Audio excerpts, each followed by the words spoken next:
we have decided to book onto a boat tour, and this takes us down to Greenwich, I believe, so that'll be good. I don't think I've ever been there, not that I can remember anyway.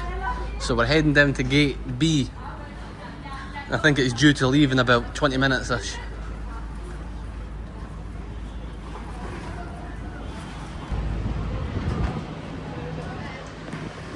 It's at the Westminster Pier.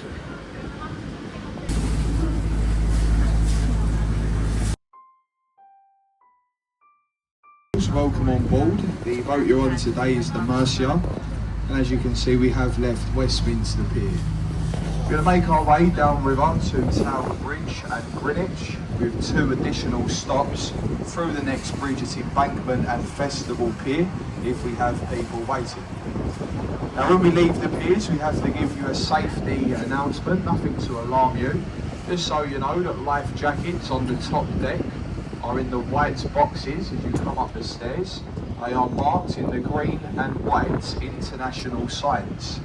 Life buoys and life rafts are at the back of the boat, and emergency exit guides, so if I do get anything wrong, please bear with me.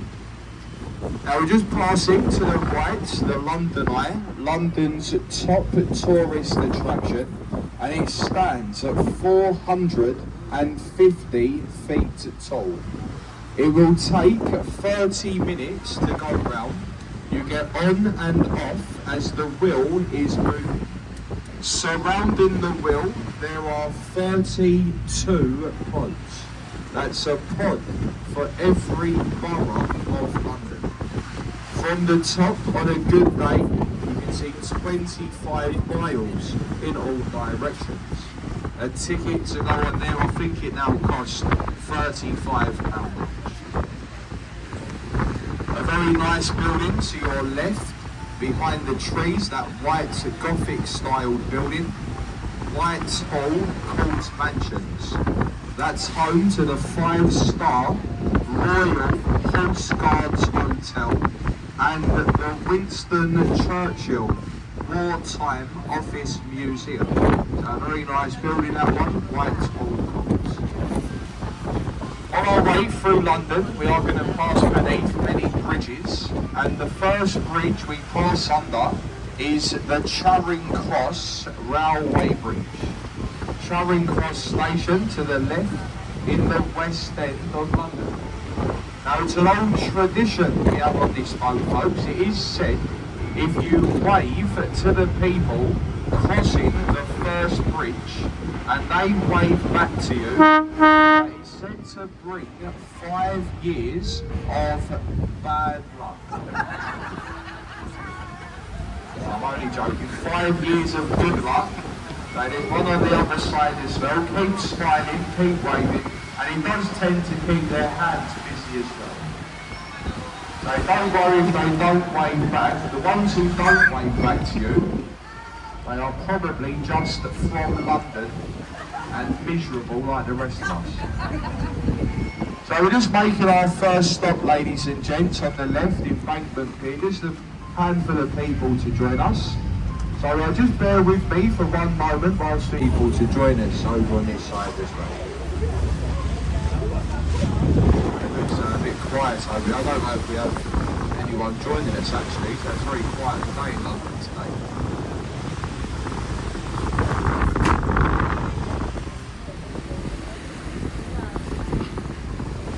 The oldest landmark you'll see in London today is the stone obelisk at Cleopatra's Needle, and that is over 3,500 years old, older than London itself, and it was given to us by a very grateful Egyptian government for Nelson's victory over Napoleon at the Battle of the Nile. And also there to your left, behind the trees, a white building with a green tile roof and a flagpole. That is the back entrance to the world famous Savoy Hotel, one of our most expensive and luxurious hotels we have here in London. Something that might interest the ladies on board today, the bridge in front of us, Waterloo Bridge, more commonly known on the river as the Ladies' Bridge. This bridge was built during the Second World War by female labour. All the men were away fighting for their country. The ladies of London were left at home. They constructed this bridge. Ladies, you will be pleased to know that it was the only bridge to span this river that was finished on time and under budget. So what an excellent job the ladies done. All along the river to the right, a very popular part of London today, the South Bank, a riverside walkway. It goes from the London Eye to Tower Bridge. All along the South Bank throughout the day, there's lots going on. Street performers, street food, arts galleries, theatres, lots of nice bars and restaurants as well. It's a very nice riverside. To the left-hand side, you'll see a white ship with a yellow funnel, the HQS Wellington. She was a part of the New Zealand Navy, saw action throughout the Second World War. Moored in London today is a floating livery for the Honourable Company of Master Marines. You can't really see it at the moment, but behind that ship you can see the top of a stone archway amongst the trees, and that is called Temple Arch, a boundary line between two cities. The city of Westminster we are leaving, we have entered into the 1 square mile city of London. Now this might surprise some of you. Look to the right hand side here, in the middle of London, we have one of the best beaches in the world. Now I'm not too sure where everyone's from today. I know we have people with us from Australia, America, Spain, Italy. I can guarantee you've never seen a beach as nice as that one. Very popular on a nice day. People over there at the moment sunbathing, building sand castles. See them kids over there probably playing with bits of broken glass and bits of old wood.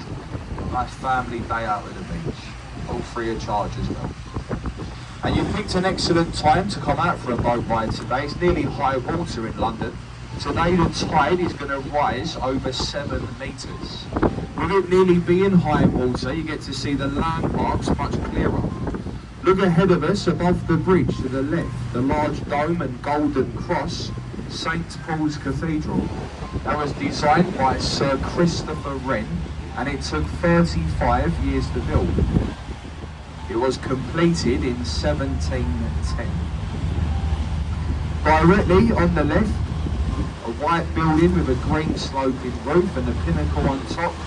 That's the old City of London School for Boys. It was here where Sir Winston Churchill attended before going on to higher education. Today that building is owned by J.P. Morgan. And you'll see there's not much room between us and the bridge as we pass through them now, so it's nearly high water. Now this first one here is the Blackfriars Road Bridge. It was opened by Queen Victoria in 1869, and then it's followed by the Blackfriars Railway Bridge. In between the bridges, left and right of us, you'll now see 8 red support columns. This is what remains of the old St Paul's Railway Bridge. The modern trains became too heavy, the bridge was unsafe, the top section has been taken off, and the support columns they was left, fear of them disturbing the foundations of the other 2 bridges. Between Westminster and Tower Bridge. I hope everyone's enjoying the commentary so far. How's it going? Okay? To the right, so you're still the South Bank of London. To the right, very popular part of London today. You'll see that large brick building to the right with a chimney, the old Bankside Power Station. Today, the Tate Modern Arts Gallery. That is the biggest modern arts gallery in the world, and it's completely free to go and have a walk around that building. After about 5 minutes of walking around that building, I'm pretty sure you'll quickly understand why it is free. Go over there today, see such things like half a cow in a jar, a brick wall where the red paint chucks up in, and a light bulb that flashes on and off all day long. What a great day out. A real piece of art is on the left-hand side. Follow the bridge through the buildings to St Paul's Cathedral. Through the bridge to the right, if we have any fans of Shakespeare on board, a white circular building, it has a thatched roof. That's the replica to Shakespeare's Globe Theatre.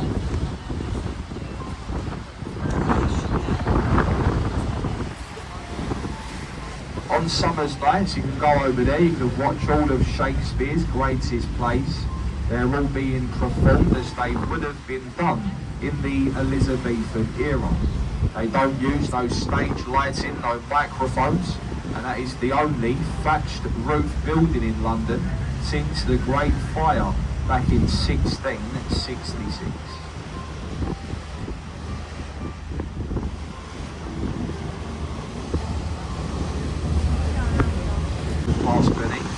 So all along the river to the right, the south bank, so still all the way goes down to Tower Bridge. If you are going to walk along the south bank, you take just over an hour to walk from one end to the other. And if you are going to do it, there's a nice little pub on the right to stop in along the way. The bricks building with the red window frame is called the Anchor. And that pub to your right is over 400 years old, dating back to 1615. And they do say that Shakespeare, he used to hire the attic of that pub as a dressing room for his actors before they performed at the old Globe Theatre. And the original Globe, it stood just behind that pub in Park Street. It's a very nice riverside pub, that one, the Anchor at Bankside. You've also got Farwell Market, that's behind the buildings to your right. If you look at the skyline to your left, the City of London there, and in the skyline to your left you'll now see a golden top piece, the monument to the Great Fire of London. That's said to resemble a lit candle, was said to have been a candle that started the fire. If you laid this monument down in an easterly direction, the way we are facing, then it would pinpoint where the fire first took place in a small baker's shop in Pudding Lane. And in front of us we have the London Bridge. It's the 5th London Bridge to stand here. The first one built by the Romans over 2,000 years ago. If you have your camera, a nice picture. As you go beneath the bridge on the left, you'll see the name engraved into the stonework on your left-hand side. The previous London Bridge, the one before this one, it was sinking into the river. It was taken down very business. The bridge was shipped to California, and from California by truck taken to Arizona, where it now stands across a man-made lake called Lake Havason. That was the old London Bridge. And to the right-hand side, dominating London's skyline, the Shard, the tallest office block in Western Europe. That stands at 1,016 feet tall. Home to London's highest viewing platform on the 72nd floor. The best view of London you can possibly get. Comes at a price to go up there though. I heard it now costs over £50 each. Quite expensive in my opinion. I would recommend you going on the other side of the river to the left. You'll see a tall glass building, it gets wider as it goes up. Look to the top of that building, you'll see people up there. That's also a viewing platform, and that's called the Sky Garden. It's over 100 feet higher than the London Eye, and it is free to go to the top. So it don't cost anything at all. There's a bar and restaurants up there at the Sky Garden.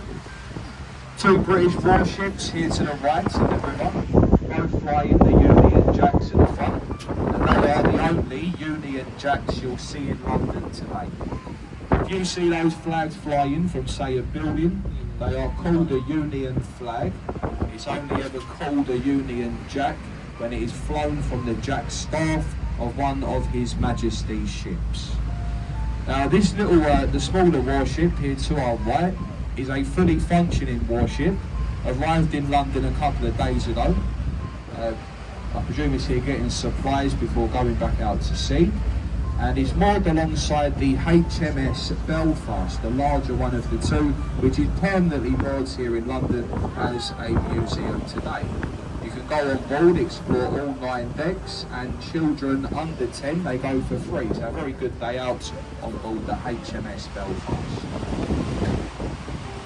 A lovely view in front of us of Tower Bridge, the gateway to London, opened in 1894. Built in the Gothic style to blend in with the Tower of London to your left. The Tower of London has been lots of different things in its time. So it's most famously known for its imprisonment, torture and execution. The oldest part of the tower is the White Tower, the one in the middle, dates back to 1078, and it was built during the reign of William the Conqueror. I highly recommend a visit to the tower, and it is home to the crown jewels today. So we're going to take you through the centre arch of Tower Bridge. The 2 centre bastions, they lift up, they allow taller ships into this part of the river.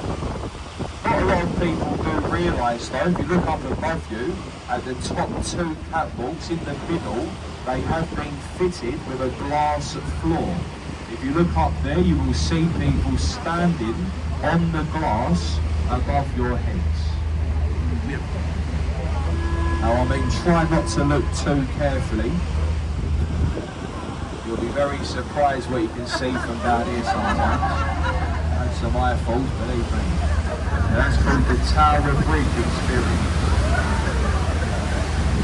And through the bridge on our right is our next stop, Butler's Wharf. I'm pretty sure that some of you are leaving us here at this stop. Folks, if I could kindly ask you all just to... Now we are in a much quieter part of the river now. This is the Docklands part of London. This is where shipping took place years ago. What we'll see a lot of in this part of the river is old warehouses that have now been converted into luxury apartments.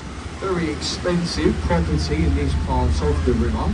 A 2-bedroom apartment in this area, you'll be looking to spend over £3 million. So the price of property, very expensive. If you're just over your right shoulder, there's a creekway going through the old buildings there. That's St Saviour's Dock in Bermondsey. For anyone on board who has seen the musical film Oliver Twist, it was up that creekway where Fagin drops the jewels in the mud at the end of the film, and also where Bill Sykes fell to his death. On either side of us here we have houseboats, old Thames and Dutch sailing barges which people have converted into their floating homes. People live on these boats all year round, a much cheaper alternative than buying property here in London.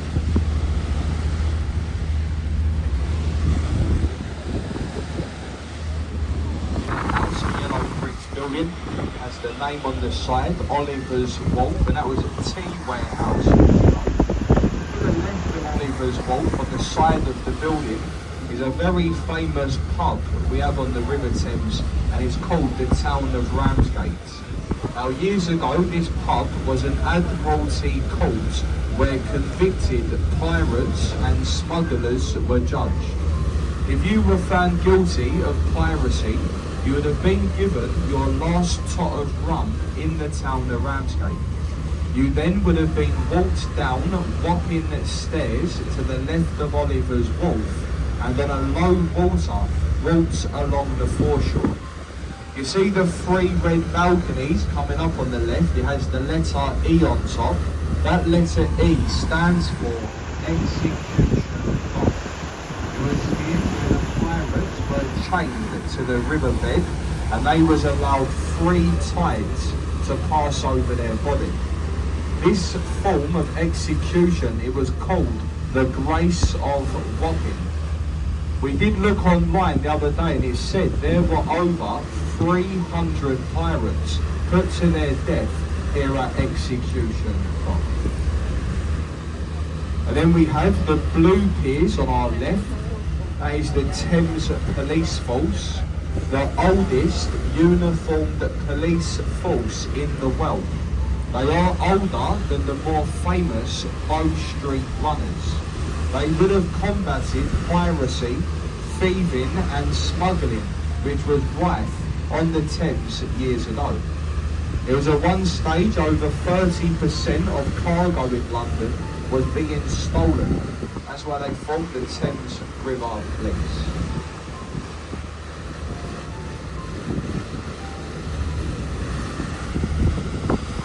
Look behind the police pier on the left, there's a little pub, the small brick building with the name across the top, the Captain Kidd. And that pub is named after the last pirate who was being executed at the Grace of Wapping. And that was Captain William Kidd back in 1701. It's got a yellow statue of a man in the garden. Behind it is a pink wall. And that is monument to Sir Ian McKellen. And some of you may know better as Gandalf from Lord of the Rings. That's his house. Ian McKellen also owns the pub a few doors back.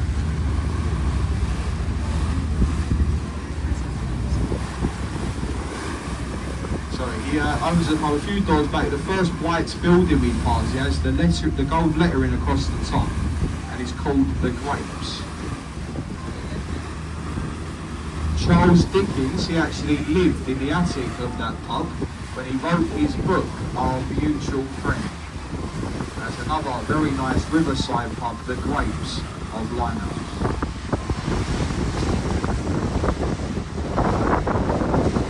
We have the Canary Wharf development, the financial district in London, recently granted planning permission to build another 15 high-rise buildings in that area. Now lots of people, they've mistaken Canary Wharf for the building with the pyramid top with the light that flashes. Now that building's real name is 1 Canada Square.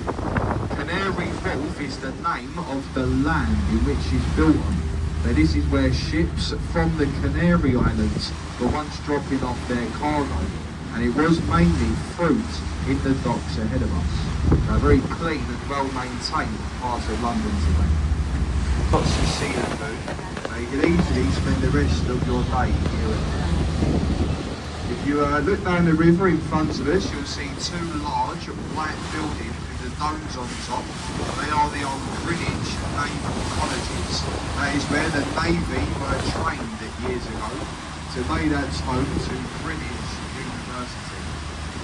To the right of those buildings is the three tall masts of the Cutty Sark, the Tea Clipper. It holds many records from crossings from China and back to Europe. The hill in the distance, you see a red castle-like building just coming into view, and that is the Greenwich Royal Observatory.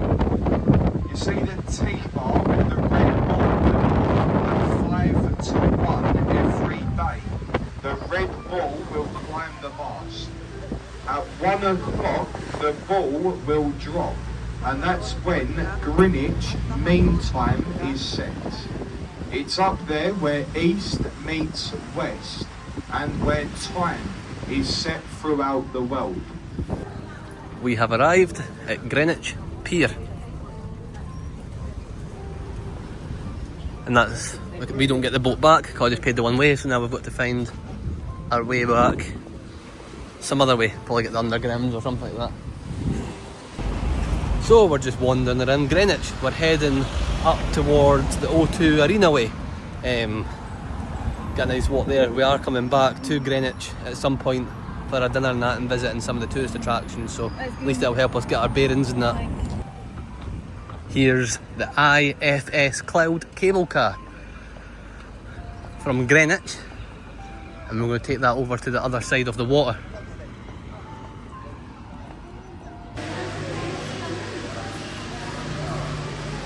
Here we are, we've got the cable car experience. We've got our own wee cable car to ourselves. And this is the way we're heading. Right across the water.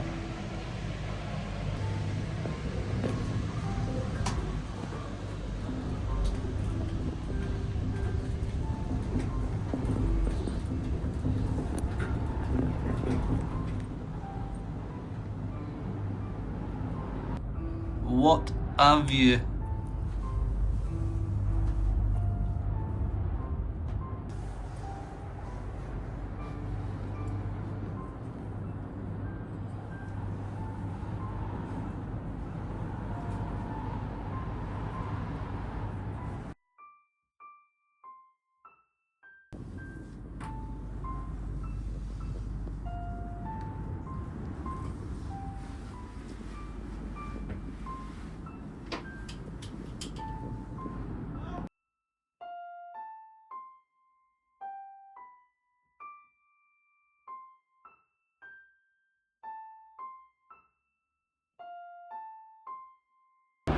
We've made it over to the other side at the Royal Docks.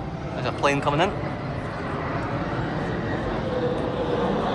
And we're heading to try and find a way back towards our hotel now. Because time is ticking on. I think it's 20 to 6 in the evening now. So we're trying this little Indian restaurant tonight. Mem Sab, I think is how you pronounce it.